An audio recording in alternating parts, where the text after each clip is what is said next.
Okay, so what we hope to cover in today's webinar is our on-program structure, our on-program offer. That's for the installer at level 2 and the craftsperson at level 3. We'll also dig a little deeper and look at the approval process and how we may APL or RPL previous achievements. We'll then look at the endpoint assessment in association with this apprenticeship, and then we'll look at some apprenticeship funding and the bands that these apprenticeships are in. Talk about why you would work with us for these qualifications and apprenticeships and the help and the support that we provide. And then we'll finish answering all your questions. So as we work through, you may type your questions in at any time. We'll probably pick those up right at the end of the presentation.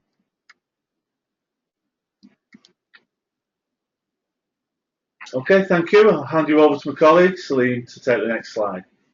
Yeah, I'm just very briefly, before I go on, we've got colleagues around the table here who have been developing this particular apprenticeship standard over the past few months. And Lindsay Gillespie is now going to be taking you through the next few slides around BISA's involvement and the employer group and how they actually came around in terms of developing this particular standard. So I'm now going to pass you over to Lindsay. Thanks, Liam. Good morning to everyone. I'd like to start off with some background to the apprenticeships for you. Following the Richard Review in 2012, the government set out an implementation plan to replace the current apprenticeship frameworks with some employer-defined standards. There's a whole range of recommendations that came along with that the government accepted, but the key points that we can pull out for you there was there'd be one occupation per apprenticeship, there'd be endpoint assessment, which covers theory and practical along the way, a clear justification that's required for the inclusion of any qualifications, which is of course what we have within these two apprenticeships, a minimum duration of 12 months, and a minimum of 20% off the job training. So as I say, there's a lot more recommendations and points than that, but those I think are the main ones. BISA, we recognise that employers will be needing quite a bit of support if we were to ensure that the Trailblazer apprenticeships would be developed for the occupations they need, and to ensure that it would reflect the broad church of employers' businesses and their requirements. And of course, another key factor for employers is for them to be able to continue accessing the funding for the apprenticeship training. So BISA went about that by establishing and facilitating an employer development group, and its role was to provide project oversight for another 4 working groups that were set up to develop the individual apprenticeships. Now, these arrangements resulted in successful development and the government approval of 6 occupations: the industrial and commercial installer and craftsperson, the ductwork installer and craftsperson, service and maintenance engineer, and the ventilation hygiene engineer. So they've all been approved and are available. The working group that looked specifically at the development of the 2 that we're interested in this morning, and for industrial and commercial, they operated to a number of principles they set early on. And they were to ensure, first of all, relative to content, that the apprenticeships included the skills the employers need both now and in future. In terms of quality, they wanted the apprentices to be trained to high standards. And in terms of ability, they wanted them to really be able to do the job that they've trained for when they finish their apprenticeship. And that's really through the assessment process. Next slide, please. So moving on to the purpose of the apprenticeships. First of all, to update and improve competence of the operative and craft workforce. That's certainly a longer term aim, and that'll be achieved as apprentices come through the new system and as current workers are upskilled. Improving attractiveness of the occupations to new entrants. On the progression side, people are able to move from the installer apprenticeship up through into the craftsperson apprenticeship if they're able and capable to do so. But there's also entry available at the Craftsperson apprenticeship. Potential apprentices can be recruited directly into that apprenticeship. They'll follow the same on-programme learning as an installer would, followed by the more advanced learning that's required by the Craftsperson. We're also aiming to allow employers to maximise their investment in training, whether that's through the use of the new levy funds that have been set up, or whether it's contributing to funding that the government will still provide. Encouraging employers to train more apprentices really by having the updated standards, the updated apprenticeships that fit their needs, and so that they can access the new funding arrangements. So what and who are apprenticeships for? Aimed primarily at new entrants to the industry above 16 years of age, but they can also be used to upskill existing workers. I think I've got to make it clear that the upskilling of existing workers is about extending the employee skill set, not recognising the skills they currently have. So I guess, for example, you could think about a labourer perhaps being upskilled to become an installer, rather than an installer who doesn't have a qualification having their skills recognised.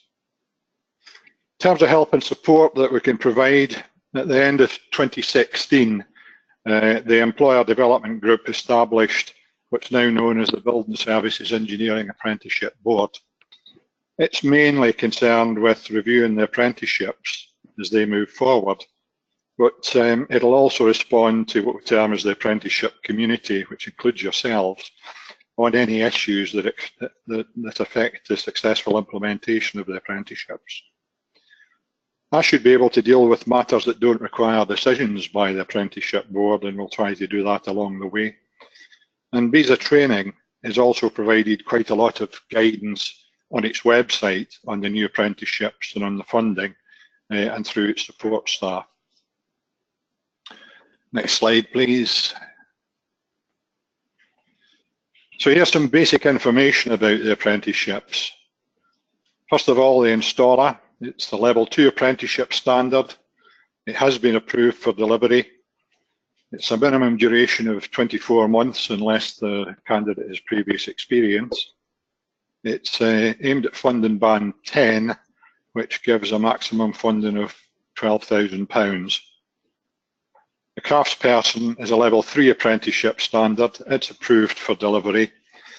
Minimum duration for it is 36 months, again, unless somebody comes along with previous experience. Funding band is 12, and the maximum funding available for that is £18,000. The box to the right there shows the original employer businesses that formed the Employer Development Group. You may well know some of those and see that they cover a fairly wide range of building services engineering occupations. In most cases, the employers who are representing companies on the main group also provided input respective to the apprenticeships that the company specialised within. That's the next slide, please.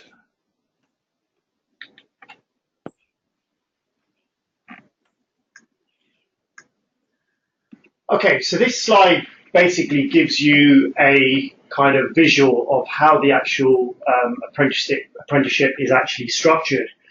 So on the left-hand side is where City and Guilds have developed an on-programme offer for delivery for all of our centres that wish to actually take this standard as an apprenticeship. So on the left-hand side, the on-programme consists of a mandatory Level 2 6288 qualification. It's the Level 2 Heating and Ventilating Installer qualification, which consists of knowledge tests, some practical assignments, and a portfolio of evidence. As an apprentice, a learner would need to have either already completed their English and Maths at Level 2 and ICT at Level 1, either prior to joining the apprenticeship or by the end of completion of their apprenticeship. Just a quick note to say that City and Guilds at this juncture will not be providing endpoint assessment, and this is where I will pass the mic back across to Lindsay, and he will run you through the gateway as well as what the endpoint assessment actually consists of. Thanks, Salim. So the gateway shown in the middle there is requiring confirmation from the employer and the training provider that the learners are ready to access the endpoint assessment. So that's something led by the employer but supported by the training provider. And they've got to have achieved the level 2 H&V installer qualification in English, Maths and Information Communication Technology in order to access the endpoint assessment. If I could just mention about the reasons for the mandatory qualification. I mentioned earlier that one of the key things that was recommended from the government was that qualifications have got to be justified within apprenticeships. And it was something the group had to work quite hard at to get these embedded. The argument they put to government was, first of all, that employers generally within the industry for these apprenticeships, they see apprenticeships as work-based training programme through which apprentices achieve an industry recognised qualification.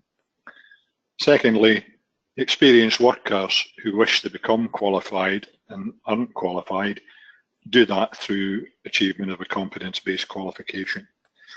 And thirdly, employers regularly ask for workers to demonstrate their suitability for shortlisting by mentioning the qualifications as part of the recruitment process.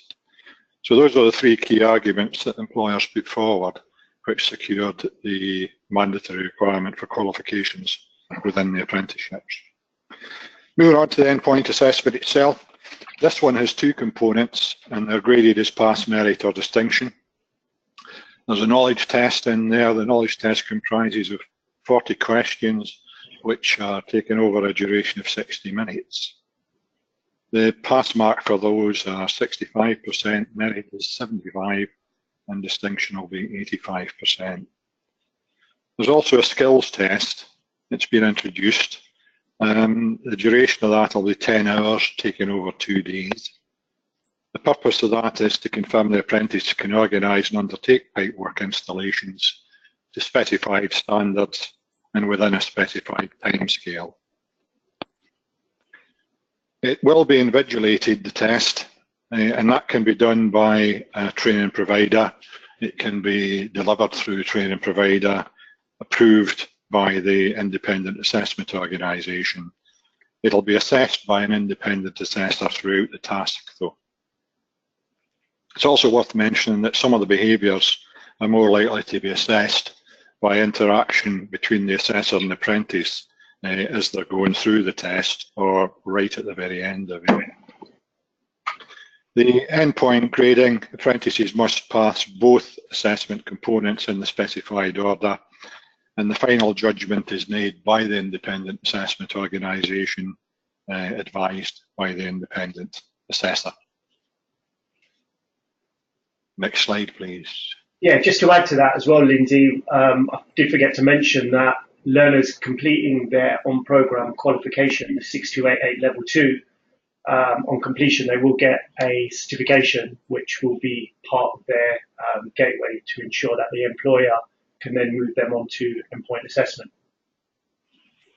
That's correct.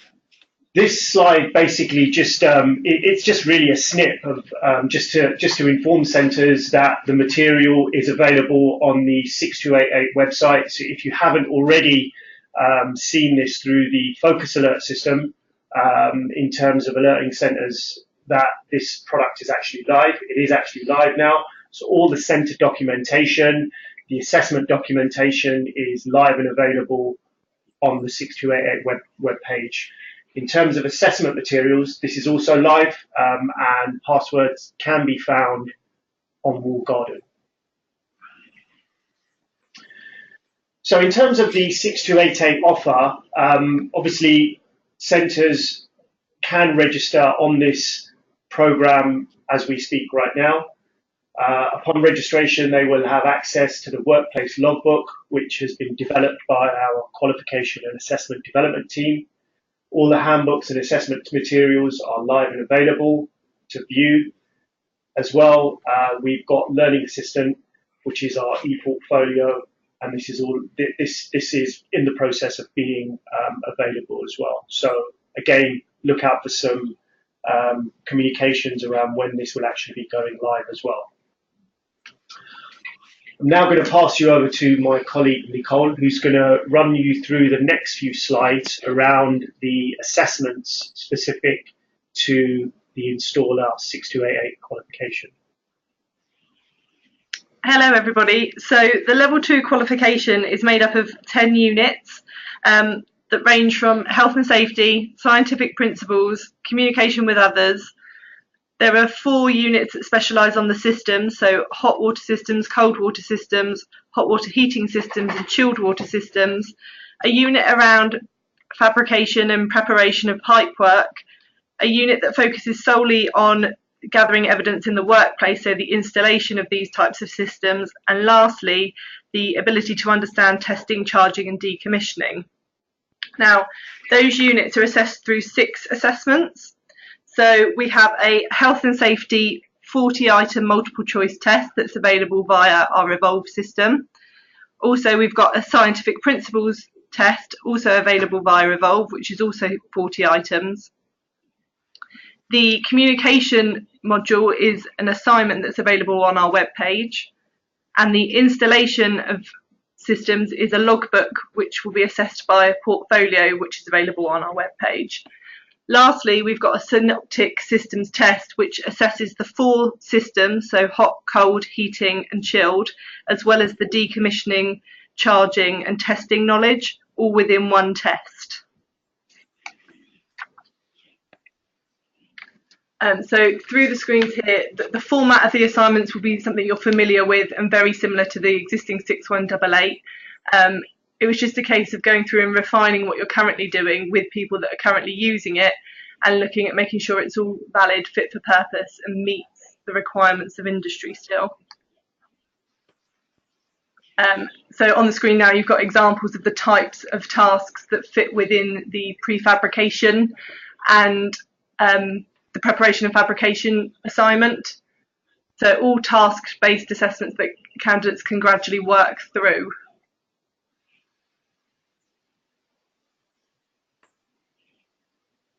And lastly, a view of what our logbook will look like. Yeah. Thanks, Nicole.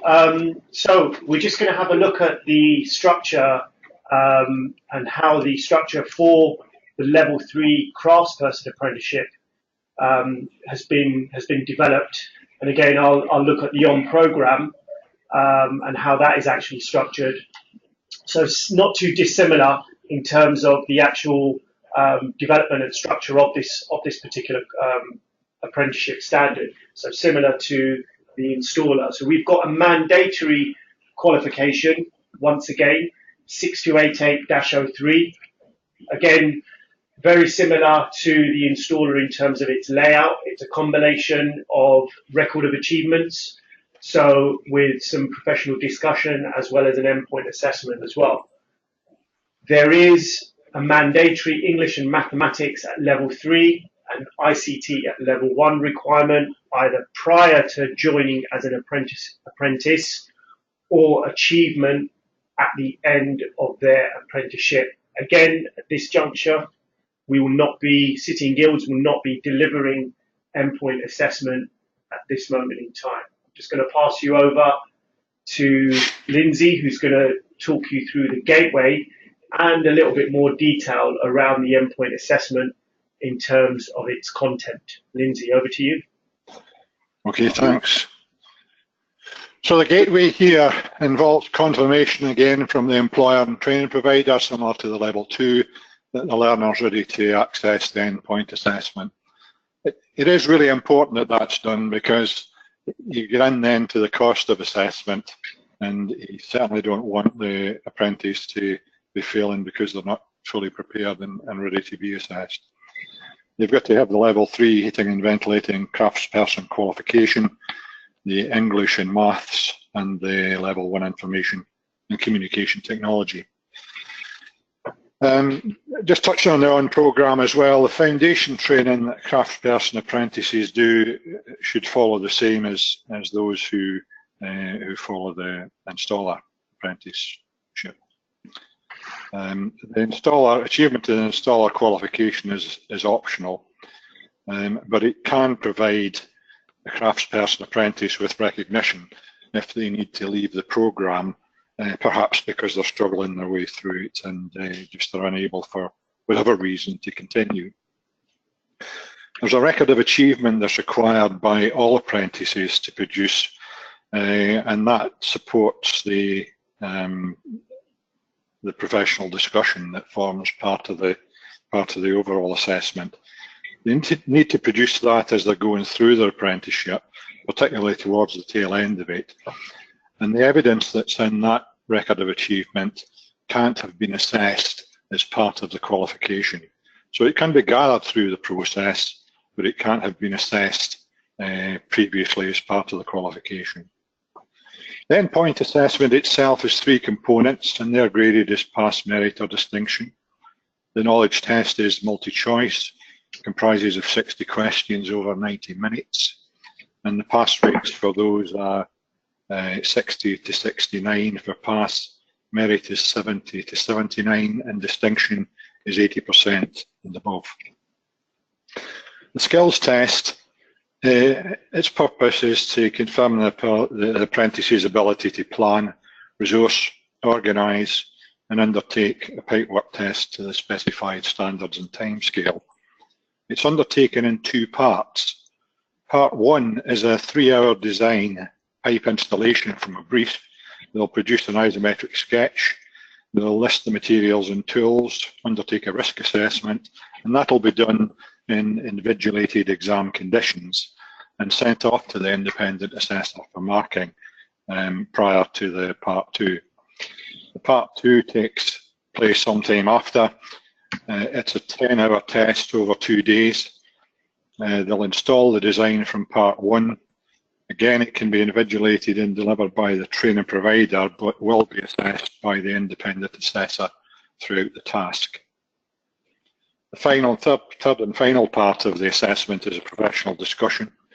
That's going to be of 1 hour duration, and its purpose is to confirm the apprentice's ability to deliver the identified skills, knowledge and behaviours in the workplace. It's conducted by the independent assessor. It's based, as I mentioned earlier, on the apprentice's achievement record, which is provided a couple of weeks in advance of the professional discussion assessment. It mustn't include, as I mentioned earlier, previously on-programme assessed evidence. And it's done by a mutually agreed venue or can be carried out remotely if that's agreed between the assessor and the apprentice. As far as the endpoint grading is concerned, the apprentice must pass all the assessment components in the specified order, similar to the level 2, and the final judgment is made by the independent assessor in conjunction with the assessment organisation. Next slide, please. Thanks, Lindsay. Just to add there is a typo on the slide on the bottom left-hand corner where it's indicated around on-programme in terms of the English and Maths. On the slide it says level 3 English and Maths. It is actually level 2 English and Maths and level 1 ICT, as per the gateway box. And again, learners completing their on-programme qualification with us on the 6288-03 will get a full certificate, which will be part of their deployment to go on to endpoint assessment via the gateway.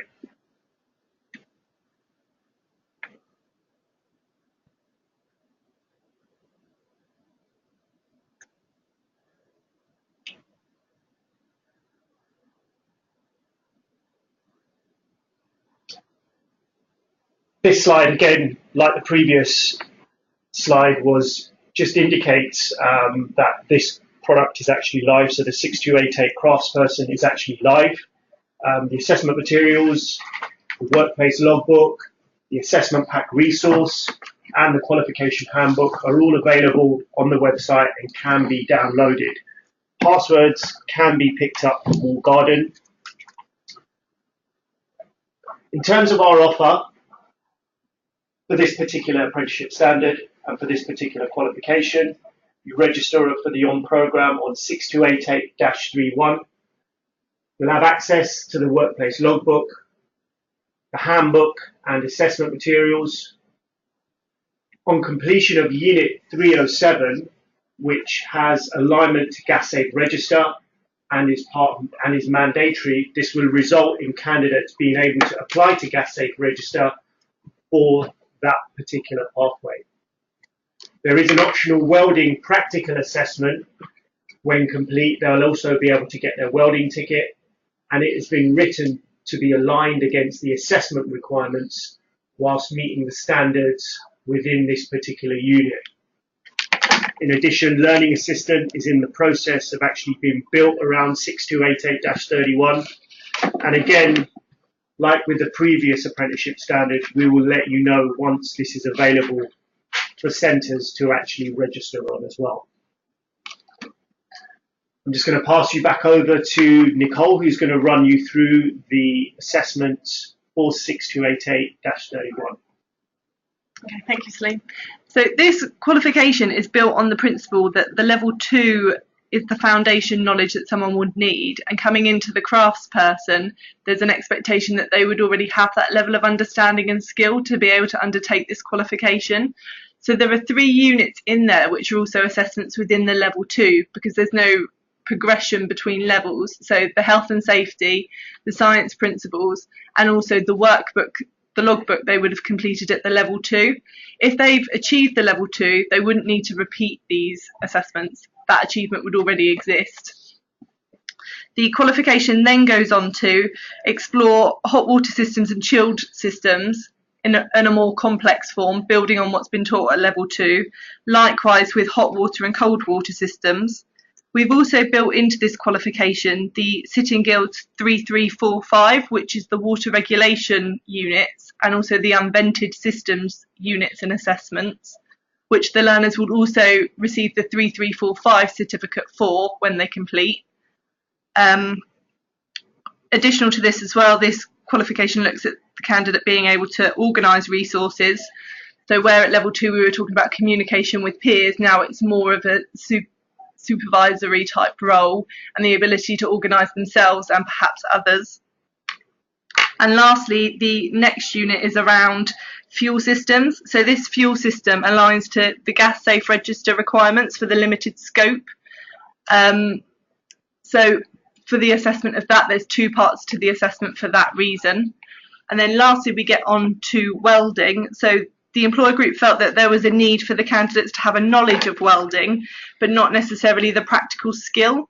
Therefore, you'll see that there are 2 elective units within this qualification, the 309 and the 310, which are the practical applications of those welding styles, which, as Celine mentioned, the assessments have been written to adhere to the welding ticket. So they should be able to take their evidence from that assessment and put it forward to get their welding ticket to go on site.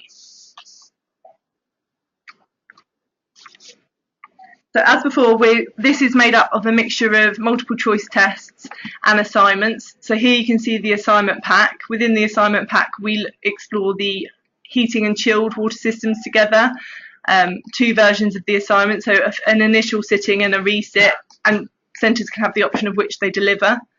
Likewise with hot water and the cold water systems, we've also got an assignment for the organising of resources, and then the 2 elective assignments about the practical skill of welding.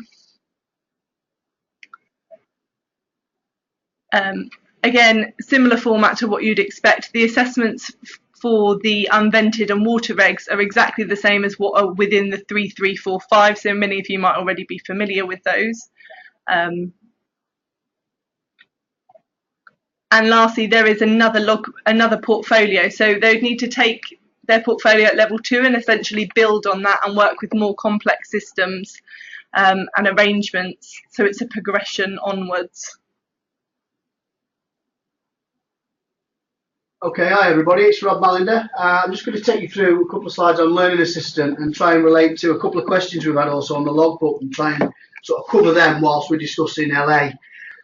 So obviously Learning Assistant is our online portfolio. e-portfolio.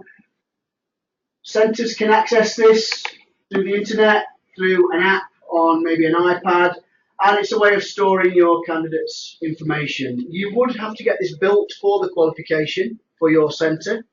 There would be a time frame to that. It's usually around 6 weeks, and then you could log your information instantly into the e-portfolio. There's instant access to IQA, remote access for IQA. Recently we're using this actually for endpoint assessments now, and it's a really beneficial tool with regards to the IQA, because the assessor feedback, the feedback to the learner from the assessor is instant and it's direct. You don't need to actually have the learner in front of you. The portfolio is accessible at all times, so you can feedback on assessment. And again, from an IQA point of view, you can drop into that IQA work whenever you require, feedback direct to the assessor, and get acknowledgement. So it is quite streamlined once you get into it and you get used to the actual process. If you want a little more information on that, there's a link on the bottom of that slide, and that can obviously give you more information. There's our details on this presentation as well, so you could contact us if you want that building. The next slide just shows you how that might look, and you can see a dummy learner there on the system. There's the course folder open there, and there's various tasks, as you can see there in G.1.1, 1.2, and all you do is you just upload your specific evidence and relate it to these individual tasks and tick them off using a reference system in the portfolio. So it's a new system. I have to admit, if I was in a centre, maybe it is something to get your head around, it's something new, but having gone through that process in endpoint assessment, it's a really slick, beneficial tool. And I think once a centre has made the jump and moved over to ePortfolio, it does save a lot of time and effort, and things are pretty slick. So any more info on that, just let us know. I'll say a little bit on approval process.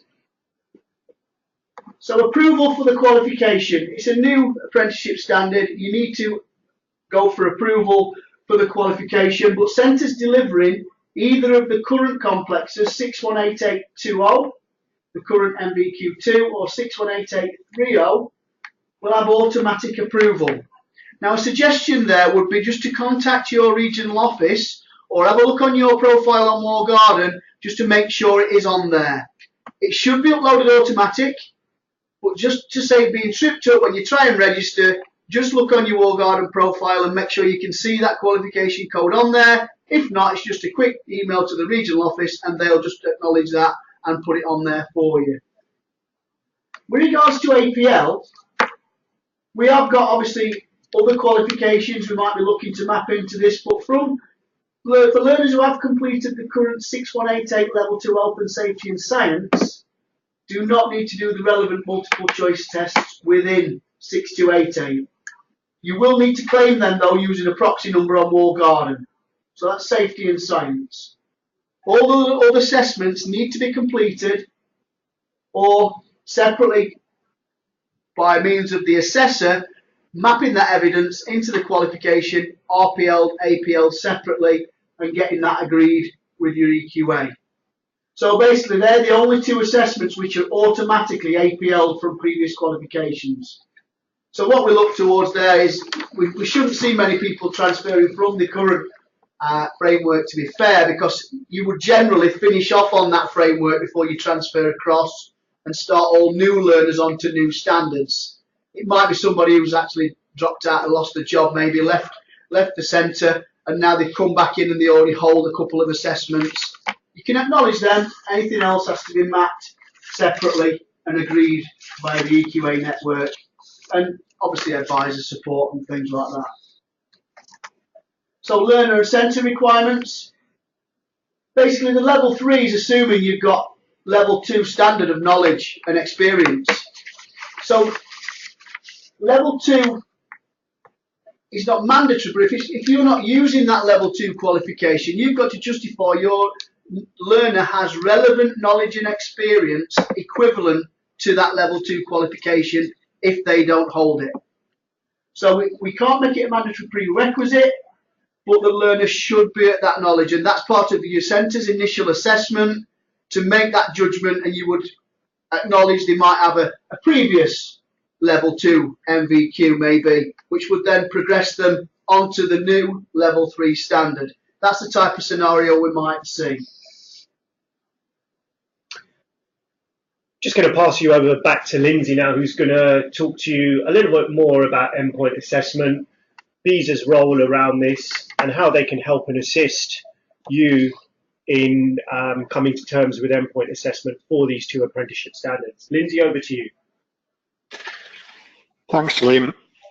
This section is about the roles of the different players within the endpoint assessment process. So we've already covered in previous slides what the endpoint assessment is itself. Firstly, the independent assessment organisation, I've mentioned earlier, it makes the final decision on the apprentice's competence or otherwise. It establishes and maintains a network of approved assessment centres to undertake the assessment, provides assessment systems, specifications and documentation, provides and manages the independent assessors themselves, and provides internal quality assurance. So that's the key roles of the independent assessment organisation. The one that I've missed off there is the very important one, the employer. And they contribute to the assessment gateway, I've mentioned earlier, by observing and authenticating the workplace evidence. They decide, in conjunction with the training provider, on the timing and make arrangements for the on-programme and endpoint assessment. The training provider delivers and assesses on-programme qualification and assessment. And they also have a role in managing the generation of workplace evidence and working along with the employer to plan and monitor the apprentice's progress, have a look if there's any gaps along the way there and how they can be filled, and ensure that the record of achievement is completed to a high standard and ready for the endpoint assessment process.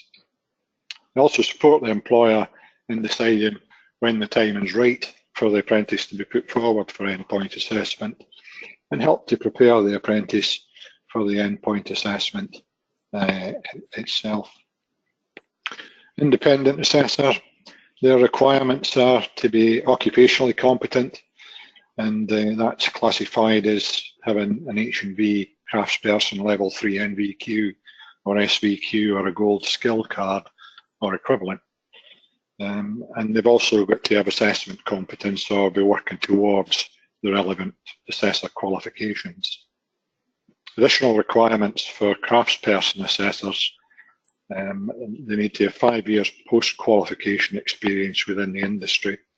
They've also got to be able to demonstrate that they've got up-to-date, relevant, in-depth, broad experience, and that can be demonstrated through evidence of either performance recruitment, selection, supervision, management, and performance review of craftspersons.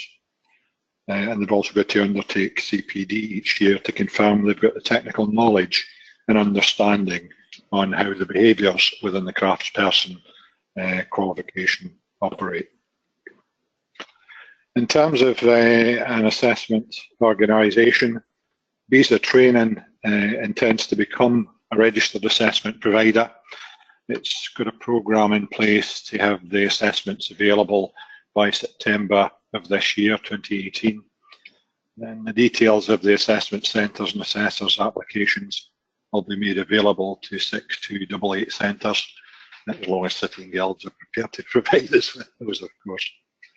So that's a bit of an overview of the roles within the endpoint assessment and what the requirements for craftsperson and installer assessors are. Thank you. Thanks, Lindsay. Thanks a lot. Okay, thank you. I'll take you through some of the apprenticeship funding, and we mentioned on here some of the bands for these apprenticeships. So first of all, if you're looking for apprenticeship standards and you're looking for the funding bands, there's a list of all the apprenticeship standards on the following link. More recently, a lot of these standards have been moving over to the IFA website, where you can find the standard is published there, the assessment plan, all the same information you would find here. It's just moved over to the IFA website. So I suspect this is in the process of that if it hasn't moved over already. The apprenticeship funding. So this is all the apprenticeship funding bands. So you can see all 15 bands on here, and there's a little arrow pointing to where the installer, the BSc installer, has a upper limit from band number 10, which is 12,000, and the craftsperson comes in band 12 with an upper limit of 18,000. There's a slide following on from this which shows that that's quite attractive compared to current funding. So how the apprenticeship funding will work, and there were some amendments to this a couple of years ago from the initial drafts of how this was going to operate, but any employer with less than 50 people training a 16 to 18-year-old apprentice, 100% of that cost will be met by government. The government proposes to pay a £1,000 fee to employers and to the training providers if they train a 16 to 18-year-old apprentice. 50% of that comes after around 3 months, and the other 50% will come after the year. So they're making that quite an attractive proposition for employers to take on apprentices, particularly within those age groups. The government proposes to pay 90% of the cost of training for 19 plus. So this means a 10% employer contribution. Earlier drafts of this were looking at a 33% contribution. So this is hopefully more attractive to employers. Here you'll see a couple of text boxes, and it's showing the current framework and their funding bands. And now we can look at the equivalence of the new standards, and you can see again, as I mentioned earlier, that the current funding for these is quite attractive compared to the older outgoing frameworks. The apprenticeship levy. You may have heard quite a lot around the levy. It's been spoken about quite a lot.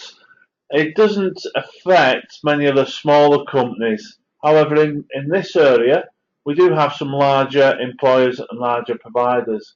However, some of them, I suspect, may not come into being a levy payer, and some will. So the apprenticeship levy is now in effect, and it's 0.5% of an employer's pay bill. So that's only if that pay bill is over 3 million per annum.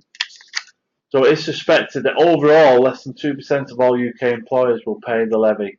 However, they do suspect that that will be quite a large income, and that is how they're going to help fund a lot of the apprenticeships moving forward. Okay, Sitting Girls support.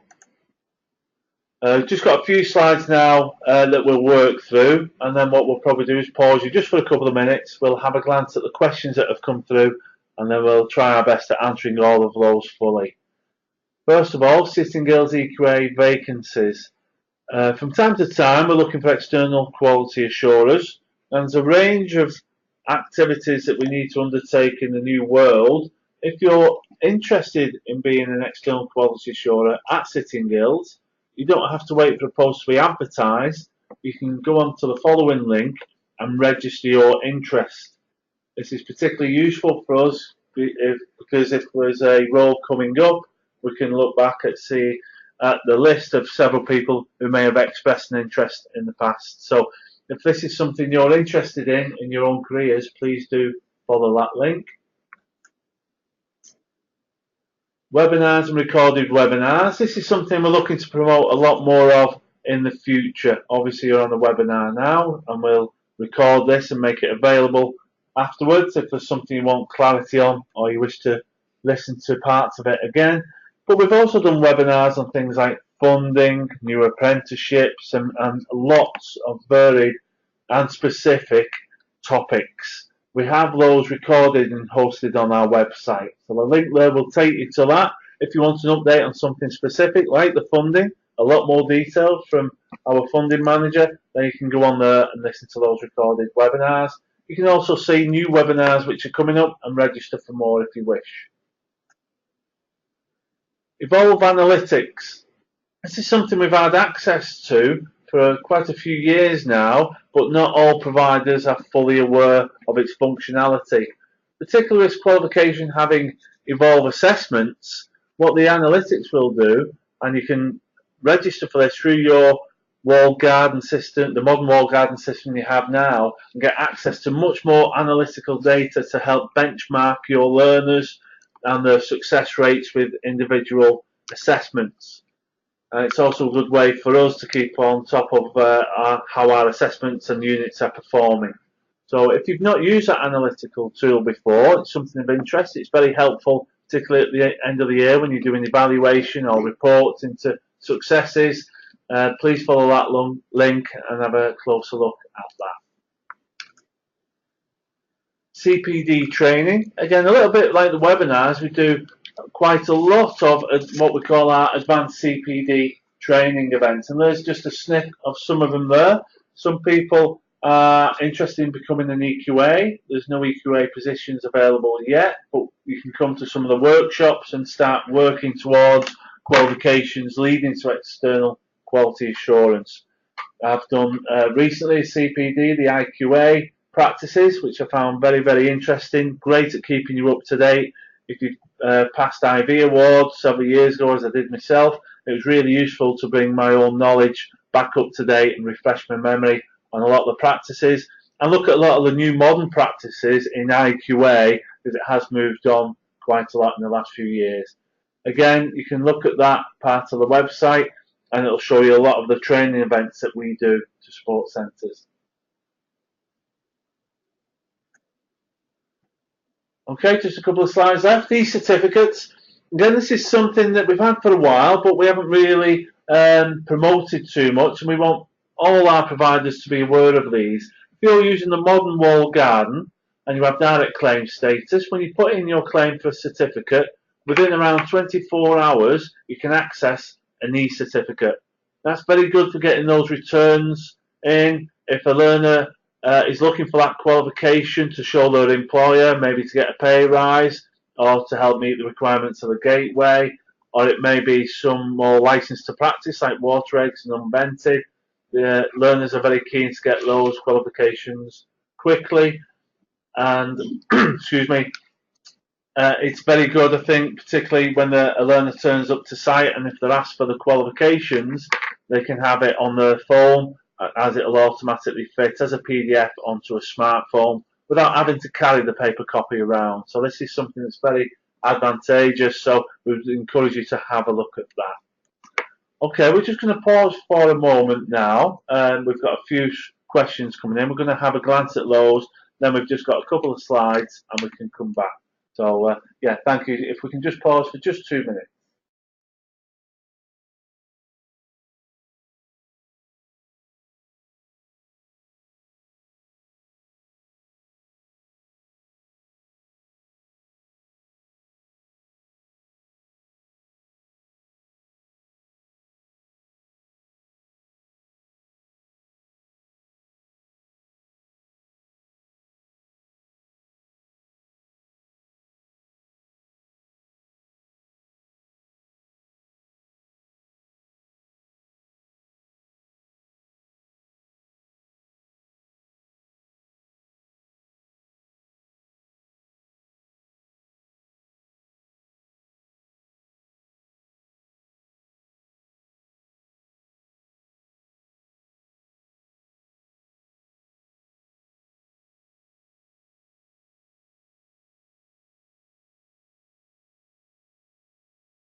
Okay, thank you very much for that. We've just got a couple of slides left, but there's quite a lot of questions coming in. So what we'd like to do is try and answer some of those, and then we'll work through just the last couple of slides, and then we'll pause again and come back to the further questions.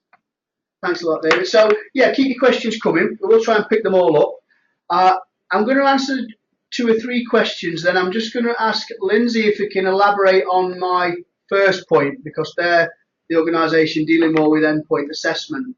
So, we've had a query around who is delivering endpoint assessment. As the slide said later on, I think the sort of slide answered the question. These are going to be looking at being an endpoint assessment provider. So when I've answered these couple of questions, Lindsay, I'll hand over to you just to elaborate on that, if that's okay. That's fine. So site-based portfolio, who assesses that? Is it the assessor in the college? Yes, basically the portfolio, on-site portfolio, is part of the on-programme qualification. So the on-programme qualification, anything in that is assessed by the college assessor. So the assignments, the in-centre practical logbook, the on-site logbook is all assessed by the centre, college, training provider assessor. It doesn't have to be independent. Independence is only looking at endpoint assessment. So when it moves into the EPA side of things, then that's a different role entirely. But for the on-programme, it's the centre's own assessors. We've had a query about how much funding is allocated to EPA. Obviously, that cost will come from the EPA provider, but a maximum of 20% of the allocated funding can be utilised for endpoint assessment. So David's going to pick up after Lindsay's just elaborated, but Lindsay, I'm just wondering if you could now elaborate on where you are with the EPA process and application perhaps and things like that. I know that the basic training is working towards the endpoint assessment. I mentioned in there the target is to have the assessments available for September of this year. I'm not sure entirely when they'll be putting forward their application to go into the register in the meantime, so I think that'll be fairly soon. Thank you very much. On the funding aspect of it, the 20% for the assessment is endpoint assessment is the maximum figure that can be used. There are figures within the assessment plan which indicate what proportion of assessment funding should be used for the assessment in each case. For the level 3, I think it's 16.4%, and for the level 2, the installer, I think it's 13.5%. Thank you very much for that, Lindsay. Okay, thank you. Yeah, we've got a couple of questions around the Sitting Girl certificate as part of the on-programme and the value of that, and whether it is required if a centre deems that a candidate is sufficiently experienced and qualified to progress onto the endpoint assessment. The qualification is a named qualification in the standard, therefore it's a mandatory part of that apprenticeship. We've also got to ensure that 20% of the training is done off the job for it to be an apprenticeship, and as Lindsay spoke about earlier, it's something that is valued by the industry, and the brand and the qualification forms part of this whole apprenticeship, and there's value to that. So yes, it is a requirement of the full apprenticeship. Okay. Okay, we've had another couple of questions whilst we've been answering those. One was relating to, can someone with prior experience go straight onto the level 3, basically? Yes, they may hold an existing level 2 qualification, perhaps, and have relevant site experience and be initially assessed to the level to go in at level 3. But they must hold relevant experience and qualifications. It's not a direct entry qualification. The understanding is they hold the relevant knowledge and experience of that level 2 standard as it is at the moment. So that's up to the centre to initially assess and almost justify why they're putting that person in direct at level 3. So are the portfolios 209, 306 subject to IQA and EQA? Yes, the on-programme qualification is a qualification. So it's as it is at the moment. It's subject to internal quality assurance and external quality assurance. So basically the process will be, you'll register on the City and Guilds qualification. The centre's assessor will assess that qualification, obviously unless it's on Evolve. Once those assessments have been complete, the IQA will then quality assure those assessments, and then a submission will be made for a claim for those units. Centres will not have direct claims initially. Although it's automatic approval, direct claims is only awarded after the first successful EQA visit. So once the IQA has claimed the certificates on an S form, an EQA activity will be carried out. If everything's satisfactory, then the centre could be awarded direct claims from that stage. But just be mindful, even if you've got direct claims at the moment, you won't have direct claims on the new standard. It's a new programme and we have to carry out an EQA visit before that's awarded. Thank you. Okay, we'll just progress on to the next slide and then we'll pick up some more questions. Okay, this is one just about getting in contact with us. So we've seen in the past that some people like to use the email alerts, like to contact us direct. We're very keen to try and promote our own contact details, but one of the best ways of contacting us is through that email alert system. So if you've not registered already, please use the link here to register your details and your email address. And whenever there's a network or a webinar such as this, we'll send out an automatic alert. But you can follow us on Twitter. We've also got building services at LinkedIn. We have a personal LinkedIn account, and they're very good ways, centres have been telling us, of staying up to date, having discussions. We often promote things like these webinars on there. That seems to be a very successful way of contacting centres. Here's our email addresses. Again, we just want to promote our contact details. There's a list of email addresses there, so you'll have all these contact details to get in touch with us in the future. We've added numerous links there, so very often there's lots of things that come up and people are looking for further information. Where can I find it? Where is it accessed?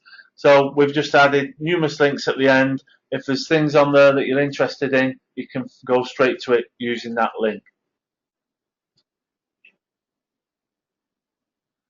So thank you very much for that. What we'll do now, again, we'll just put you on pause and we'll look at the rest of the questions and we'll come back in just 1 minute and start answering those questions.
Hello everyone, thanks for your patience. We're just trying to work through. First of all, a couple of questions on are there going to be any events specifically on this? Not necessarily specifically on this, but we're looking to do a whole host of other networks around the UK in the next 6 to 12 months. So, and we'll be covering that in then. If there's any specific needs from a centre who may be setting up for the first time, please contact us direct, and we'll just have to work on that on a case-to-case sort of approach. So, yeah, please contact us direct on that. Okay, just answering a couple more questions. If somebody comes in to the level 3 programme with a level 2, could it shorten the programme? The expectation is they're at that level when they join the programme. So the time identified in the standard is for the completion of that level 3, not for the completion of the level 2 and 3. Will City and Guilds, sorry, next question, will City and Guilds be producing a service and maintenance level 3 on programme qualification? Not at this present moment. It wasn't included in the business case and that's not been accepted, but we are supporting, obviously, the ones we've discussed today. There's a question about are we sharing the slides. Yes, we'll share the slides following this webinar, and we will also look to access the recording, and hopefully we'll be able to host the recording as well. There's a question on the hours for the welding units. I'm not quite sure you understand the question. Maybe you could type that in again, or if we don't answer it successfully, please contact us direct after the webinar.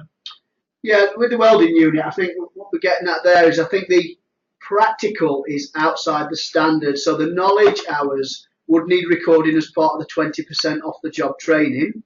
The practical hours are not mentioned in the standard. So obviously, if you want them to weld and get the ticket, they will need the practical. So I think the key there is, for, you know, you're not going to get any extra money for delivering that welding. It might take you up to the barrier of the funding limit, because you're delivering something over and above to the employer, but it might be something you have to charge the employer over and above that funding band if required. So the budget is the maximum, you know, the 12 grand, the 18 grand is the maximum you can draw down. If you think you can't deliver the program for that, if your employer wants extra qualifications, maybe electric welding, parts of refrigeration, health and safety, whatever you build in your package, you then charge your employer accordingly. And hopefully that's answered your question, but again, if we've not answered that fully, please, you know, contact us again. On the level 2 logbook, it doesn't say how many on-site observations are needed. The intention is it's 2 on-site observations for install. We'll have another look at the work log and make sure that that's cleared up in there if it wasn't clear initially. We also got another question on, we're looking to use ePortfolio. Can that be used for the endpoint assessment discussion? Yes, you will upload all evidence and evidence will be stored on there. We can give access rights to whoever is required to that evidence, or that evidence can be downloaded and forwarded on to any relevant party. So yes, we can use ePortfolio for things like that. And as well as setting up remote access, as that might even make it a bit slicker to let the endpoint assessment service access that. Okay, we'll just have a pause for a couple more minutes before we conclude. We just might have triggered a couple more questions with the responses we've provided. We are trying as best to answer them as best we can. Obviously, it's difficult sometimes just reading a bit of script on screen and trying to get across the answers you require. So if we haven't quite hit what you need from any of the responses, we'll give it a couple of minutes. Just drop us another note and then we'll conclude.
Okay, thank you. A follow-on question about the on-site at level 3. Yeah, again, the expectation is 2 direct observations. We'll go back to logbook and make that clear in there if it's been pointed out that it's not clear enough. So yeah, we'll add that into the documentation. Okay, just going to hand you over to Nicole, who'll pick up one of the other questions. So we've had another query about the evidence within the logbooks on programme not being able to be used within the endpoint assessment. So the endpoint assessment doesn't have an assessment methodology of a portfolio. If it did, then you wouldn't be able to use that evidence and take it forward. But the endpoint assessment is the assessment methodology is a professional discussion. Therefore, the learner can choose to take forward that evidence to support what they're saying in their professional discussion. The evidence from their logbook isn't going to be reassessed by the tutor, by the independent assessor. The independent assessor will be making an assessment decision around the verbal, what they're saying in their professional discussion, not around their logbook. Thanks, Nicole. There's one more question around logbook, which I'll just pick up. Obviously, the qualification is mandatory within the apprenticeship standard, so 6288 has been written as a mandatory element of the actual apprenticeship standard. In terms of the support resources, and we've obviously created a workplace logbook around this, there is no mandatory usage of that particular logbook. So centres can create their own logbook in their own time, mapped against that qualification and the on-site requirements. So you're more than welcome to create your own logbook. This is just something that we've produced as a guide and as help to our delivery network centres who wish to actually take it. So it's there if you wish to choose. Okay, thanks. A couple of questions on facilities. Yeah, please contact me direct if you're looking at what facilities are required. My initial advice would be to work from the handbook and the assessment criteria, the assessor guide, which identifies the actual practical tasks that need to be completed, and try and aim to get the workshop with those facilities. If it speeds things up, you could ring me direct or send some photographs of that, and if we need to do a direct visit to check, we can look to that in future, or maybe get an EQA if you haven't got approval. Okay, thank you very much. Is there any other points? The questions seem to have slowed down a little bit. If there's no very urgent ones coming through in the next 30 seconds or so, we'll probably draw this to a close and you can contact us direct.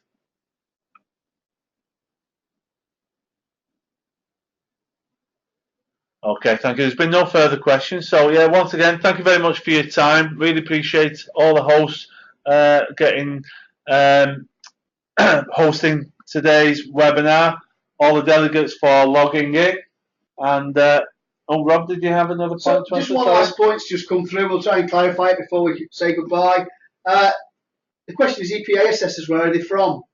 That'll be down to the EPA assessment provider. They will recruit and they will then be utilised for their endpoint assessment service. So City and Guilds might provide contacts but won't be providing the assessors for EPA. That will be all completed by the endpoint assessment service. Yeah, so the endpoint assessment organisation will take responsibility for those assessors. The idea being that there's no vested interest in that assessor making that judgment, so that's how they have to demonstrate independence. So how they're contracted with an employee, they'll be up to the endpoint assessment service, and when they create that'll be then allocated out towards relevant centres. Okay. Okay. Nothing at the moment coming through. If you do think of anything else, please drop us a note. I'm sure we'll be able to respond afterwards. I know most people on the line have got advisor contact details or Salim, and then you've got contact details on the slide. We will be sending stuff out anyway, so if you think of anything else when you go back to your teams, I'm sure we'll be able to support. Thanks a lot, everybody. Thank you. Thanks very much, everyone. Goodbye. Thank you. Thank you.